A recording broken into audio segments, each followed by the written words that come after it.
welcome to Spotlights. This is the podcast for the Yale Forum on Religion and Ecology. I'm your host, Sam Mickey, and this week I'm really excited to welcome onto the program Rabbi Laura Duhan Kaplan. Rabbi, welcome. And I am very excited to be here. So thank you, Sam. I look forward to talking. Yeah, I really appreciate you making the time. There's a few things I want to talk about. You have a really interesting background and do a lot of interesting work, but especially you have a new book out, Mouth of the Donkey, Reimagining Biblical Animals. So I want to chat with you about that too. But first question, very simple question.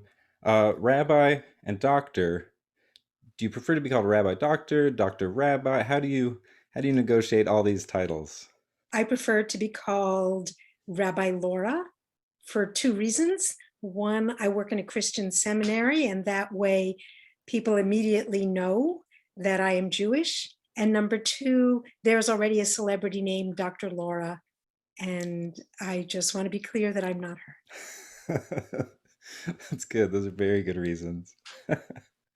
So, one of the things I think that sets your work apart is that you're doing religious stuff, but your background's in philosophy.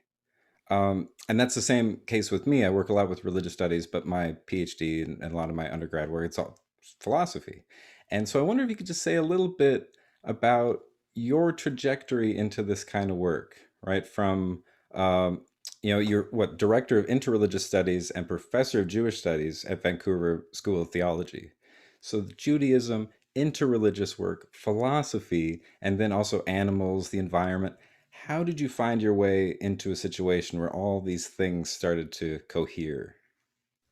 It's a great question. Of course, I'm tempted to avoid it by asking you, oh, so what did you bring from philosophy into religious studies? But perhaps we'll get there. I did start out my academic career as a philosopher. And as I was teaching philosophy, I began to realize that my students, undergraduates at a large state university, were less interested in learning and remembering what the great philosophers said, and much more interested in bringing their own existential questions forward and seeing how philosophy could be a resource to help them find their way. So I started teaching philosophy much more in that mode. And I began to realize that there was sort of a fine line between spiritual questions and existential questions, and that I was really taking a much more spiritual approach to philosophy. And during that time, when I had young children, our family became involved with a local chabura, a small group of Jews running a do-it-yourself community of about 30 families out of our living rooms. Oh. And because I had a strong Jewish education as a child, I was called to much leadership. But you know how those things are. Everybody thinks you know everything, and you know that you are faking it every minute of the day. So I started doing rabbinic studies in a combined distance learning program. And perhaps I shouldn't say this to an academic audience, but I was starting to see how some of the spiritual virtues that I was learning in a religious environment, like watching your speech and being very generous of heart, were very difficult to do in our mega university environment because resources were so scarce and people competed. And though I promised I would never do this, I moved to Canada and took a job as the rabbi of a small congregation. And I worked in the congregation for 10 years. I won't go into too much detail, but during the time that I was in the congregation, I did a lot of interreligious outreach as well as study. So it was a natural thing to be able to step back into academia, but in a seminary environment, which I feel brings my environment anyway, Vancouver School of Theology, is really the best of academia with people trying hard to be a community. Nice. Yeah, I think our audience isn't too academic to hear that. I think for the most part, I mean, even if you're really into academia, you gotta admit, not a lot of like open-heartedness, and that's the generosity of heart is a little lacking. I think I think that's very fair to say, and that is that is similar to my own trajectory as far as leaving philosophy, proper was I just realized that the questions I was asking were the part where philosophy was hitting spirituality. I was like, that's really what it's about. And when you're looking at like social change, it's, philosophers do some stuff, I guess, but religious communities really motivate people. They hold people together, and it's not to be mean to Plato and Aristotle, but it's a different kind of thing for sure. And I really appreciate the interreligious perspective as well. That just seems to be one of those things living in today's globalized world that however deep you're rooted in one tradition, we need to learn to talk across these boundaries and learn to accept cultural difference and learn to talk with other religions. And so I really appreciate that side of your work. Um, I wonder when did you start thinking that you wanted to work with the way that animals and the environment figure into this? Because I always feel like those are really different worlds. A lot of people are like, you're either studying religion or you're studying ecology. You have to pick like God or nature, right? You can't do both. And then so the people who find that those actually intersect always find that to be really interesting. So what kind of was the impetus to start doing that kind of research? It really starts with my mother, Hmm. who at some point in her life fell in love with dogs and became a dog rescuer. Oh. So we lived in Queens in New York City, and we had a tiny backyard. And my mother, who was a bit of a dog whisperer, would find lost dogs, entice them to come with her. She would try to connect them with their people, Hmm. right? Call the SPCA, look at the ads in the newspaper. And if she couldn't succeed, she'd find them a home. And if she couldn't find them a home, they just stayed. And this is a little bit of this is in the book that we'll be talking about. But she used to talk about how dogs were persons, right? Maybe not people, if people means human, but very much persons. And that once you start seeing and feeling with animals, really you can never go back into looking past them. Yeah. And she passed this sensibility on to her children. So the impetus for it becoming a theme in scholarship was really about 10 years ago when my husband and I took an actual vacation. I think our kids were old enough for us to take an actual vacation without them. And we went to the province of Nova Scotia. Hmm. And every day we saw something about the natural world that we had never seen or never heard before. So, for example, we heard crows speaking their language, not the loud cawing general language of the city, but Right. the words and sentences that they share when they're in quiet places. I'm not making this up. There's biological documentation of it. Right. So we heard that. We saw amazing ways that people had created to farm with seawater. We went to a hard to find fossil research station, and we learned how the people did their research on evolution. Like we learned about grapes that were bred to have like a 59-day growing season. Hmm. So the whole thing was amazing. And I came back and I was so overflowing with what I learned that for the next year or so, um, I did all of my sermons on themes relating to animals and the environment. And I worried that the congregation would be sick of it, but they loved it Hmm. because it was fresh and it was new and it was different and it made them see um, the Bible and spiritual things, Jewish things in different ways. Right And it on. was about 10 years from starting that sermon series to finally getting a sabbatical and a grant and writing the book. Nice. Nice. That's great. I appreciate that it's rooted in childhood experiences too. I find that everybody has a little of that nature connection to some extent when we're young, but especially having like a dog rescuer, dog whisperer for a mother. That's a really good that's a good way in. And I really like that point. Once you connect like that and kind of see the personhood of an animal, there's no going back. And then it just kind of expands. And then you see it in every animal, and you start to really connect to the whole of the animal kingdom. And yeah, I totally relate to that. I definitely grew up as a dog person. Only recently got a cat a few years ago, and I'm like, oh, where have cats been my whole life? But but definitely grew up as a dog person. I'm really curious about crow language because I've read some of those studies, but I've never heard it in that kind of setting. I just hear city crows, and they're still plenty smart and have a lot to say. But yeah, that kind of special communication, that's really neat. Um, so yeah, let's talk about the book, Mouth of the Donkey: Reimagining Biblical Animals. Um, that's a great title.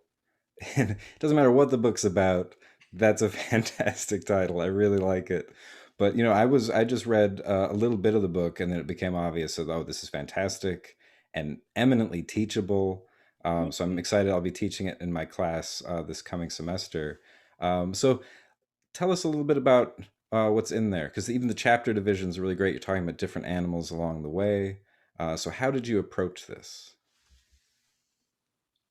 Well, that's also an interesting question because it can be answered different ways, right? I can explain how I went from the experiences that I just described to you to a book, or I can talk about the internal logic of the book itself. Both of those are good. I want to hear both of those. Both. Well, when I originally proposed the book, I thought it was going to be more like a sermon collection, Hmm. and I would do my sermon series on the different themes of the Bible. So I didn't know if I was going to be saying theme or sermon first. But as I continued to write it from a place where I had learned more about what are the variety of issues that are considered environmental issues, and as I had more experience teaching about the tradition of midrash and different ways of reading the Bible, I came to see that the material was organizing itself Hmm. differently. So the story that the book tells now is really what happens when you bring together these two sensibilities, right? One is understanding that each species has its own unique form of life and thus its own way of being in the world, its own knowledge, or as Robin Wall Kimmerer says in her terrific book, Braiding Sweetgrass, its own wisdom. Hmm. What happens when you become increasingly aware of that and begin to learn from it? And what happens when you become an increasingly close reader of the Tanakh, the Hebrew Bible, and you begin to notice the details and the strategies of the writers and how much they are. I've got one hand here, the Bible study hand, and one hand here, the creature awareness. When your Bible study approach changes and you begin to see how much the writers really are pointing at this creature awareness. Not every creature, mostly the ones that were familiar to them in their local geographic environments, domestic animals and wild animals as well. And the book takes you on a little bit of a journey. Each chapter is a little bit of a deeper learning into how to do a close reading of the Bible and a little deeper learning into what the animals in the environment were saying to the writers, right? And what the writers were trying to say on behalf of those animals that they had learned from those animals. Yeah, speaking of, the close reading of the Hebrew Bible, one of the things that has been said for decades now is kind of that Western religions have a tendency toward anthropocentrism, right? We focus so much on the human, don't really care much about the more than human world. And Christianity, Judaism, Islam, in different ways, they're all seen as anthropocentric. And people often point out like Genesis 1:26, right? And the whole like have dominion and subdue and all this kind of stuff. And, humans are supposed to kind of be lording over nature instead of cooperating with it. So is that the case, or are you finding that there's actually a lot more, maybe zoocentrism, a love of life? Some people talk about caring for creation and these kinds of things. Where's that at? Where's the privileging of the human in the created order? There is a beautiful discussion in the Talmud about the order of creation in Genesis 1. And the discussants, the sages, the rabbis who are speaking, the discussants ask the question, why were human beings created last? Is it because they are the crowning glory, right? That each creation is a step up to perfection? Or is it because we are actually the most dependent and interdependent, and we could not have existed without all of the things that were created before us? Right? Are we the strongest, or are we, I don't want to say the weakest, but the most interdependent? And of course, I go for the interdependent side. Nice. But That's good. I'll add something else if I can, Yeah. about creatureliness.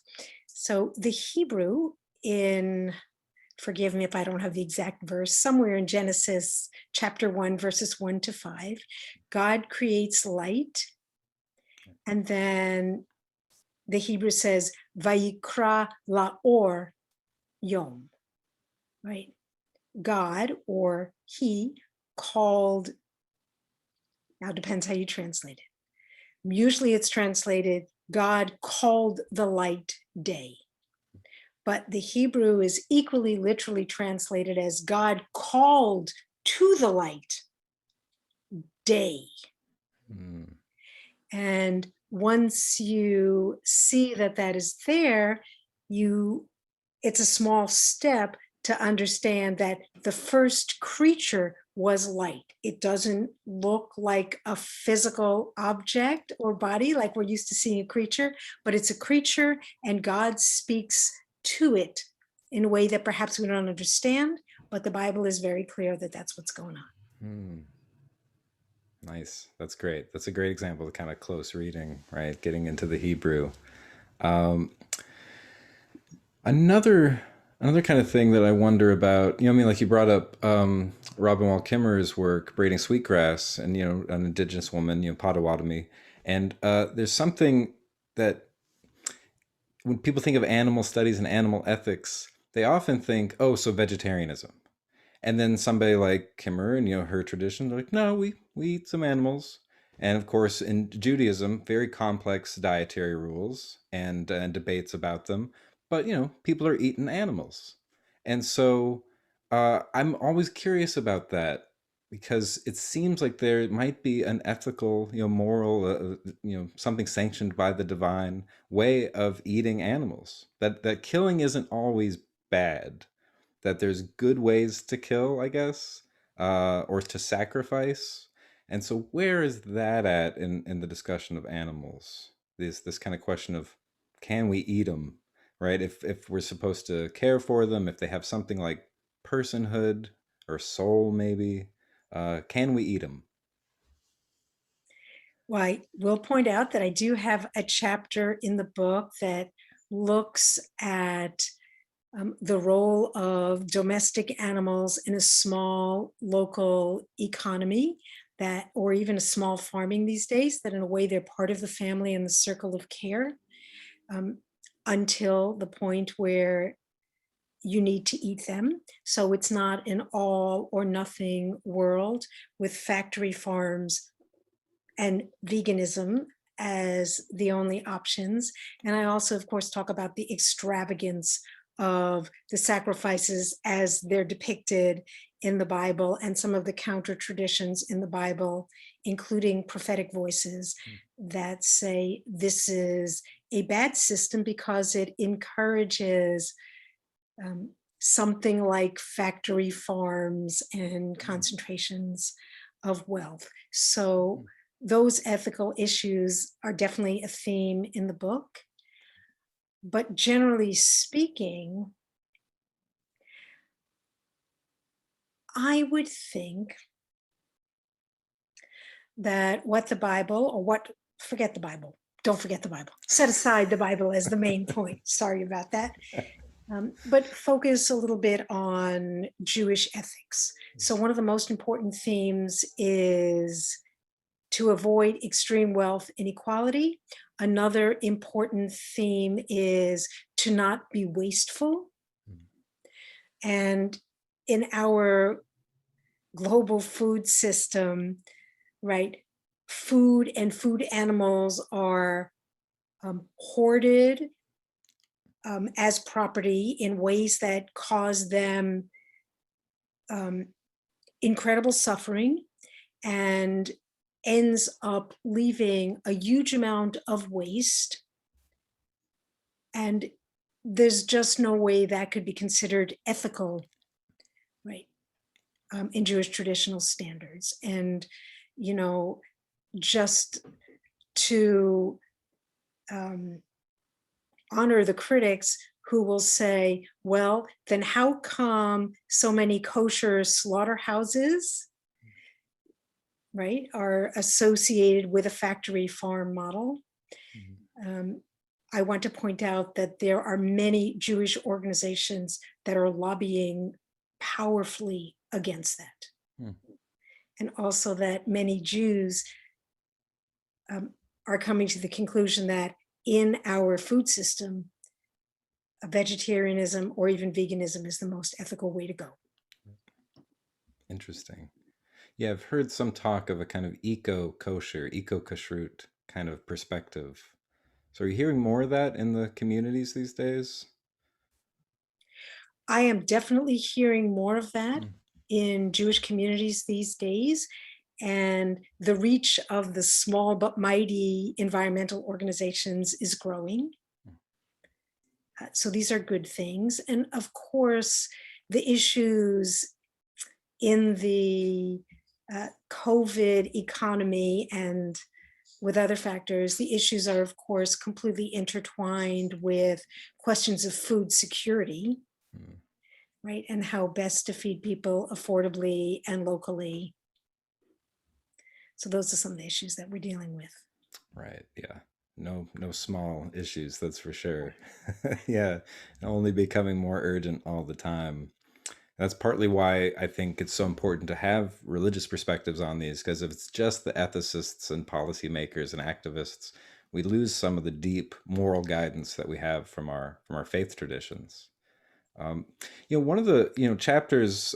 Speaking of COVID, now anytime I see the word corvid, I have to like take a minute and be like, "Wait, what is it?" So I thought there. Oh, is there a chapter on COVID in here? It's like, no, it's a chapter on corvids. I'm like, COVID, it's taking corvids away from me, and I don't know. I'm not that well versed in the Hebrew Bible, and I don't remember any corvids. And so I wonder if you could tell us a little bit, because I don't know. I just every time I hear anything about crows and ravens, I'm just amazed. Because it seems like every study that's ever comes out is like, oh, they're smarter than we thought. They're talking more than we thought. The wisdom is profound. So I'm wondering if you could share a little bit just about that chapter in particular. Yes, definitely. And I'll just add that, the word bird brain used to be an insult and now it's a compliment. That's good. There are two really famous corvid stories. And I use the word corvid in the book because in biblical Hebrew, there's only one word, orave, for crow and raven.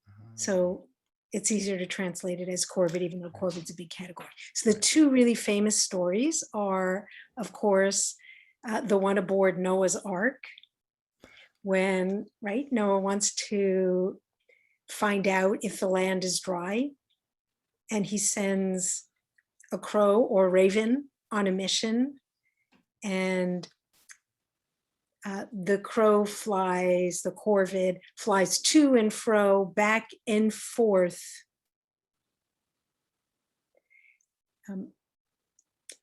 And we don't find out if the land is completely dry, right? And then Noah sends the dove comes back with an olive branch. Noah sends the dove again, and she just doesn't come back. And what I love about that story is if you don't know anything about crows and ravens, you just think it's some kind of crazy clown. It goes back and forth and back and forth and back and forth, and it's no help to Noah at all. Right? But if you know how they operate, how social they are, and how they can carry information through vocalization, through conversation, then you know that the corvid went out, or you read between the lines that the corvid went out, assessed, brought Noah back a report, went out, assessed, brought Noah back a report. And when the land was dry enough, Noah sent the dove to see if there were nesting materials right on the ground. So that's one story. And there are also beautiful legends in Midrash, which is a large collection of commentary on the Hebrew Bible, some of it written before the text we now have, some of it perhaps dating back from the earliest oral stories. There are some terrific legends about Noah's different conversations with this corvid. And the second really great corvid story is when the prophet Elijah is fleeing King Ahab, and he's hiding out by a riverbank.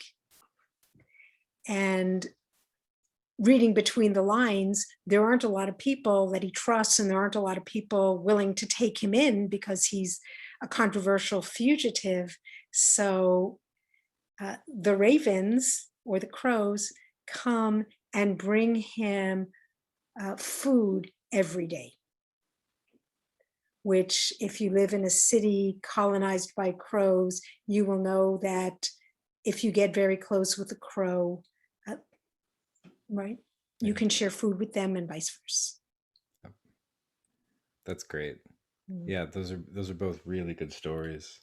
I don't know how I forgot about no. I think the dove gets all the attention in the in the story. Yeah, the dove with the olive branch here to save the day. Like, that stupid corvid, that was just annoying. That's a really great reading on that.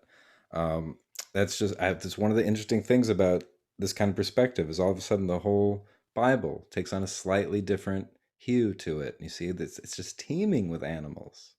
Um, I'm also curious, I guess, talking about, corvids getting further away from domestic animals and into the wild. So I wonder, how does the Bible handle that distinction? Is that there's a really big category difference between domesticated animals and wild animals, or different ethics for interacting with them? What was some of the interesting things you found in the wildness?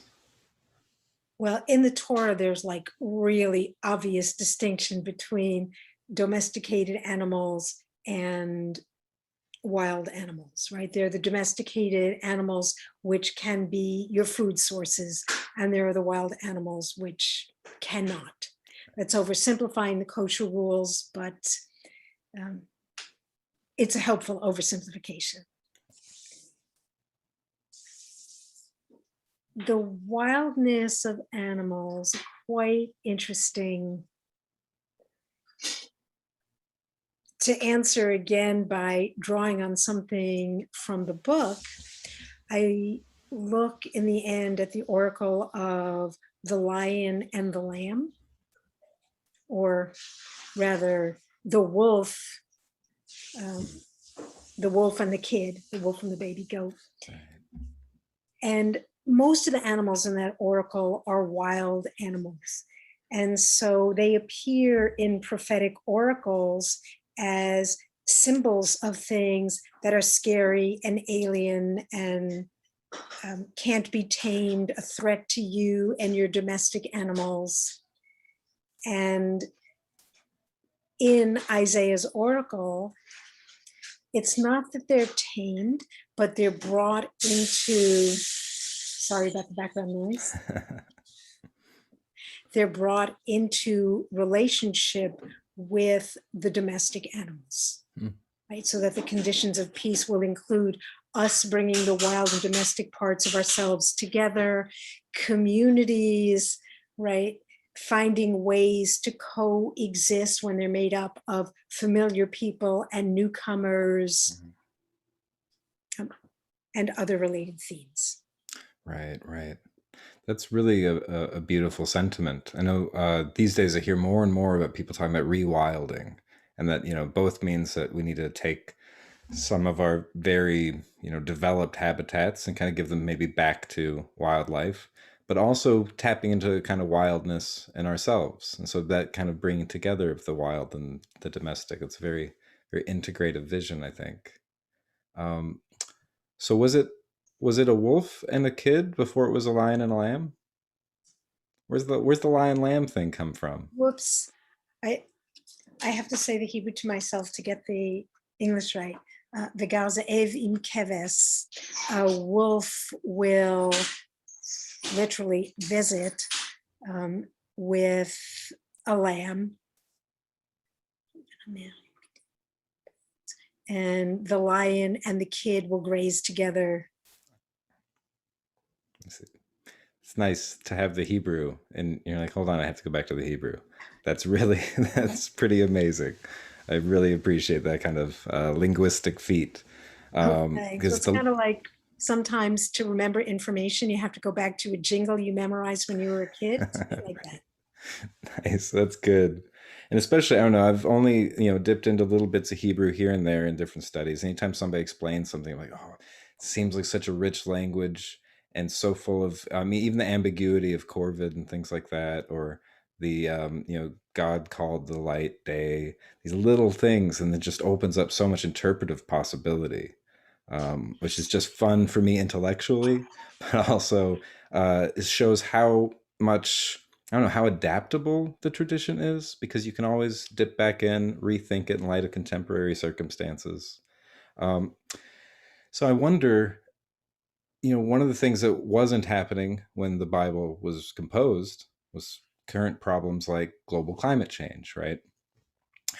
Is anything that you were studying relevant to that? Did you find any connections to these larger issues? For instance, you were talking about like factory farms. Like those weren't around then, but there seems to be some ethical guidelines to suggest how we should handle it. So, did you connect anything with the climate or these other kind of larger issues, maybe air pollution, water pollution, right? Because our relationship to animals is so central to that. People often say, if you want to do one good thing to help the climate, change your relationship to how you eat and things. So, did you see any of those larger kind of air, water, climate, the way those intersect with animals? I think in the book, the closest thing I write about to climate change is climate disruption and also devastation caused by invading armies. So I look at the stories and the metaphors of locusts and grasshoppers across several books. And you might know that there's one short prophetic book that is all about how to recover from, how a community can recover from a locust plague. And that's the book of Joel. It's just a few short chapters long. And it starts out by calling the people together to lament the devastation, says to the priests, stop drowning your troubles by self-medicating with wine, get in here and bring us together as a community. We don't have anything. We need to share. We need to get our act together. But then as the book goes on, the literal locusts turn into a metaphor for invading imperial armies. And Joel calls the people to arm themselves um, to resist and respond to the invasion. And then, if you're a literary reader like me, you start seeing the dynamics of how the victims of imperial strategies, which are closely analogous to what we might call corporate strategies, raiding, taking profit, leaving the land devastated. You see the consequences of that kind of raiding and how they create generational ripples, right, of behaviors that interfere with the healing. Yeah, that's pretty serious, really, to really take aim at the dynamics of like corporate greed. That's very powerful, and um, couldn't be more relevant right now. And I think, yeah, I think a lot of times when people think of the plagues and things, it just seems like so fantastic, like, oh, locusts and this, oh, what an interesting imagery. But to think of it as like, also, hold on, listen to it closely, and you hear some anti-imperialism there. Um, Also, it makes me think of the issue of being colonized, right, and how to live with that, how to live under imperial rule. And I know somewhere in Jeremiah he's like, settle down, plant a garden, and that'll be how you maintain. And so connecting with the earth, connecting with other people, that can be a way through this. I also really appreciate the, hey, stop drinking too much advice. That's good. And I, from what I understand, this last year and a half with the pandemic, alcohol sales have gone through the roof. So it probably is good advice now for people, like, get your act together, a little less wine maybe. I really really appreciate that. Well, geez, one things I have to ask about: what's the donkey? Mouth of the donkey. What's how's the donkey figure into this? Well, the donkey is obviously the most famous animal in the Torah. It's um, well known as a talking animal, though it's not the only talking animal. Um, and I'll say first where the title comes from, then I'll say a little bit more about Balaam's donkey and the donkey themes. So there's a little passage in the Mishnah, which one could simplify as a part of the Talmud. There's a little passage in the Mishnah that talks about all of the miraculous things that God created at twilight on the sixth day of creation, just in the instant before the first Shabbat. This is in the Mishnah, Pirkei Avot, usually translated as Ethics of the Fathers, but better translated as Foundational Ethical Principles. And so you've got these thinkers 2,000 years ago saying, well, Genesis 1 gives a really clear account of all the things that were created in this very orderly, balanced world. But that's only the first chapter of a book filled with miracles and weird things, like a staff that sprouts into an almond tree overnight, right? We can't plant our walking sticks and have them sprout into a tree. A donkey that talks. And so they come to the conclusion that all of these things were created just in between the order and the rest, such that, and this is my interpretation, such that all of these things are kind of outside the order that we expect, but they're also things that the Creator placed into the world, right, to be part of it. And one of those 10 things is the mouth of the donkey, specifically the talking donkey. And that's, Balaam's donkey, who sees the angel on the path when Balaam, who's supposed to be a great seer, is so anguished about whether or not he should accept the mission to curse that he's just not seeing. as he normally does. And I love this story. I also have several friends who have lived with donkeys and appreciate donkeys very much as companions and guides. So I began to look at all of the stories involving donkeys across the Hebrew Bible, and there are clear themes. Not every donkey plays this role, but many.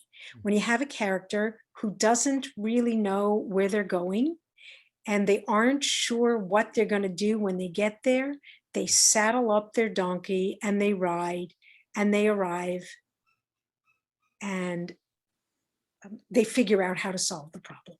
Hmm. So it's an ongoing theme that the donkey is a kind of spiritual guide or inner GPS. And there's one great story that's like the exception that proves the rule.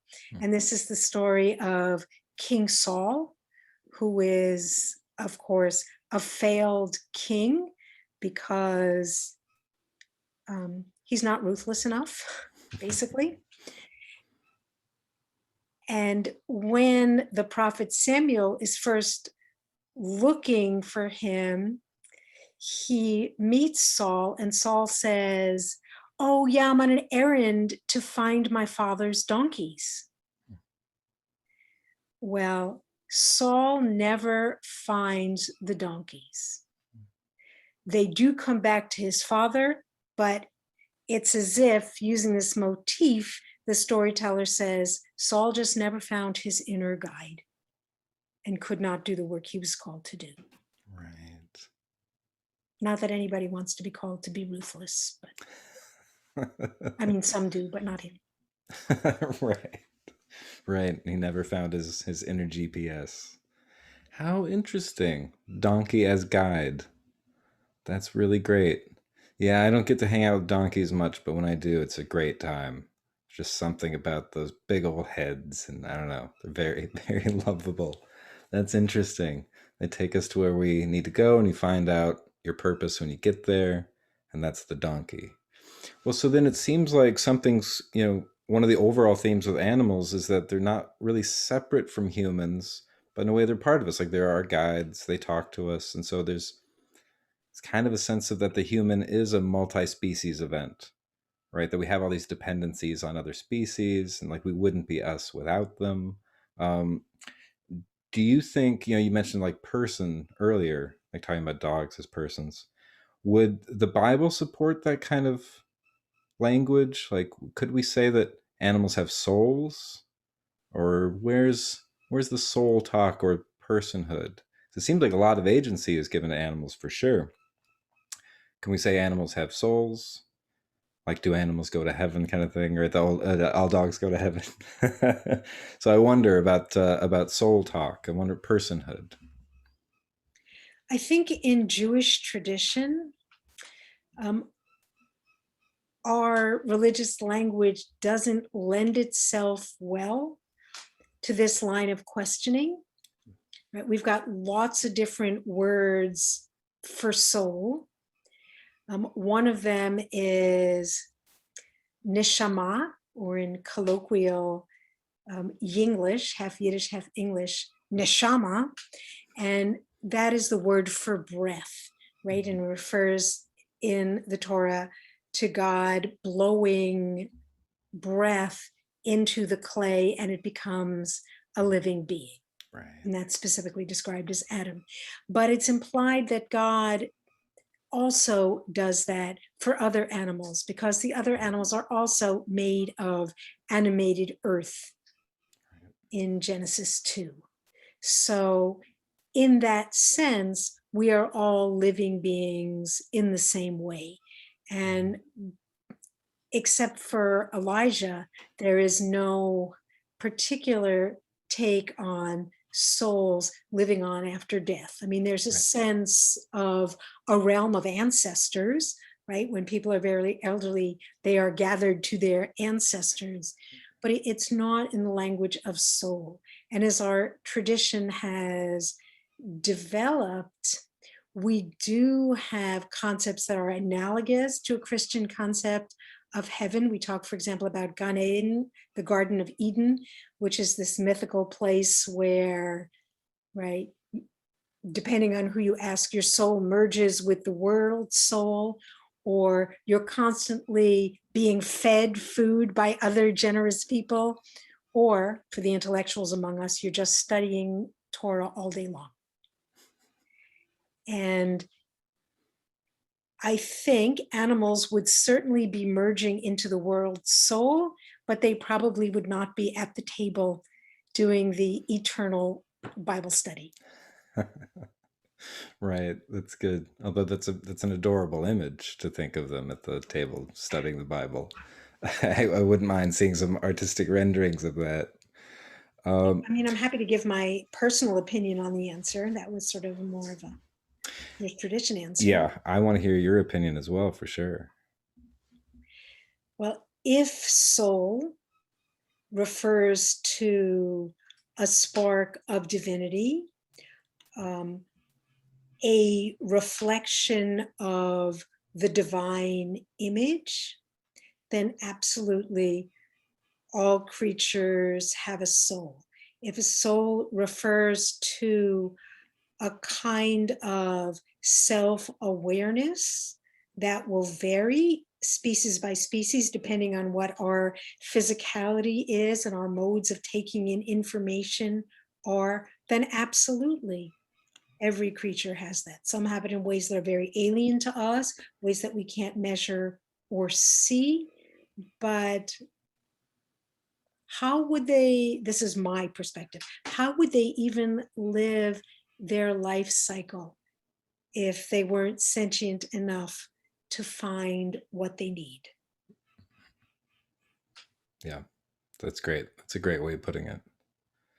Yeah, and I would think, you were mentioning how many talking animals there are in the Bible. I would think that would also kind of support that perspective, because of course one of the things, historically, since people like Aristotle, it's like, well, if you have speech, then that means you're rational, you count, you matter politically, and so that's gives you all the same stuff that soul does in a lot of ways. For like, that's your personhood.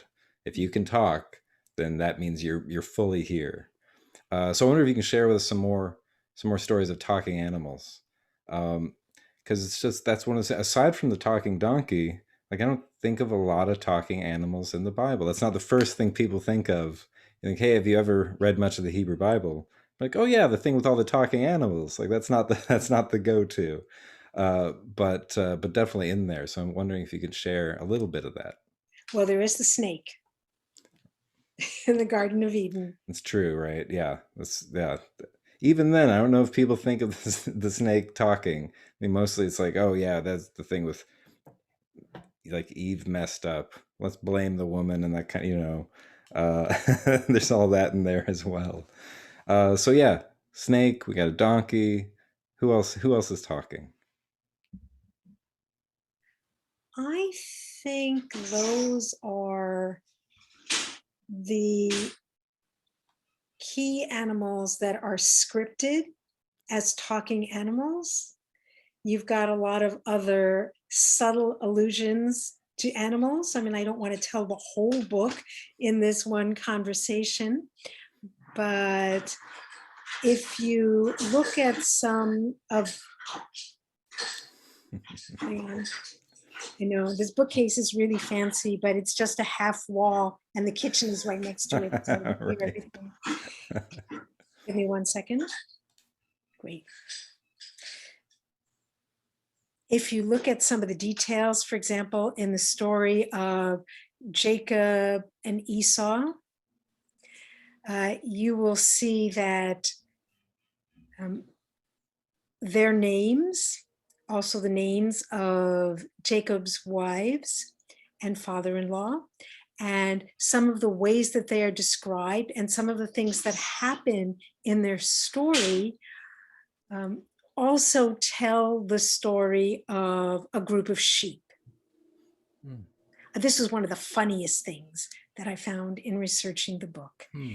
So while we don't have explicitly talking animals in that story, we have a story told in a way that, right, early shepherds or ranchers would see and would laugh, that this is also a parable of a group of animals, right, talking amongst themselves and conducting their life. So there are little clues like that.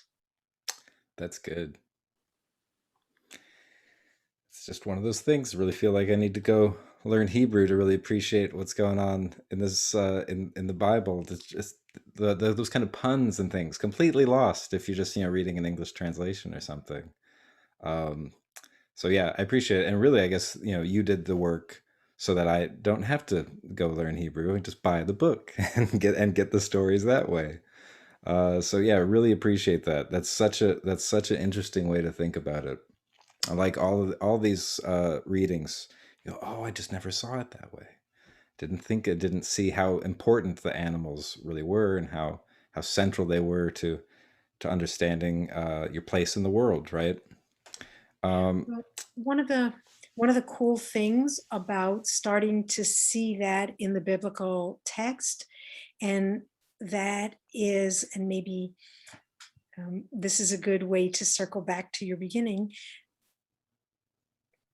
One of the things that happens is you start to see the way animals function in the text. You start to see the animals in your own environment differently, right? You start to think about not only the talking animals, but for example, the ways that donkeys guide people, or the ways in the text several times that eagles are powerful symbols of God and almost a reassurance and a comfort to people. And so you begin to realize that there are many, many aspects to communication that are not speech, as you talked about.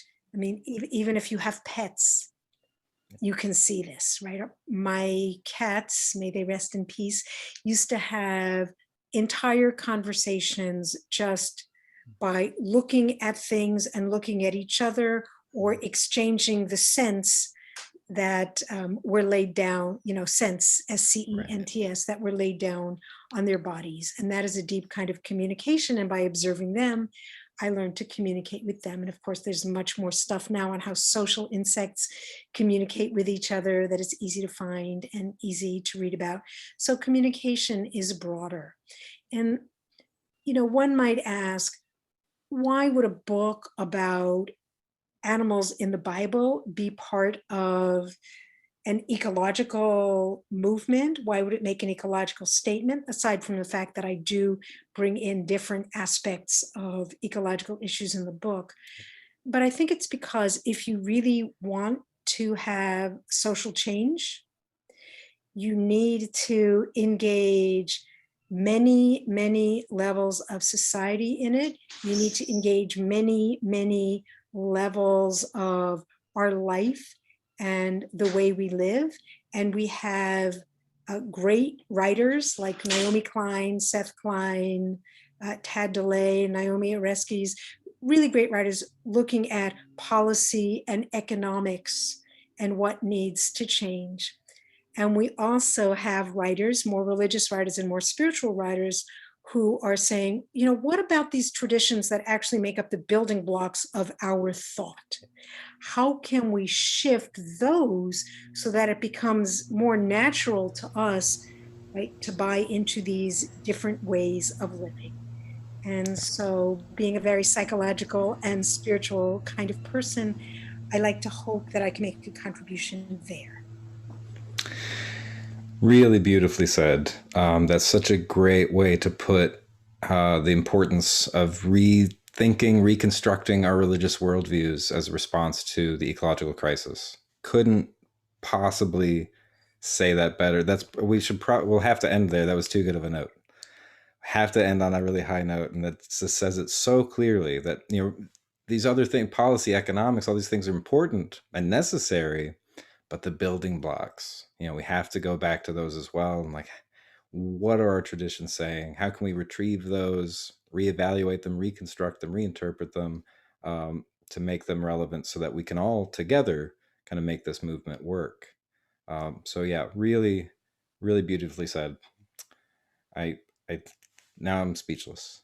I could, I could really just listen to you talk about the book and your opinions on things for a long time. But I'll let you go, and I'll have to have you back sometime. Talk more about your work and how things are going. I know, up in Vancouver, you're not too far away from me in Northern California in terms of going through a heat wave and Oh, yeah. things like that. And so yeah, we'll check in again another time to hear how you're doing and what your work is at and where your relationship to the environment is as well. But thanks so much for being on. I really appreciate it. Thank you so much, Sam, for including me and asking such thought provoking questions. Oh, it's And for really your, my pleasure. thank you. All right, Rabbi Laura, thanks so much. And thanks to everybody else for tuning in. We'll be back next week with some more content for you. And in the meantime, take care and be well.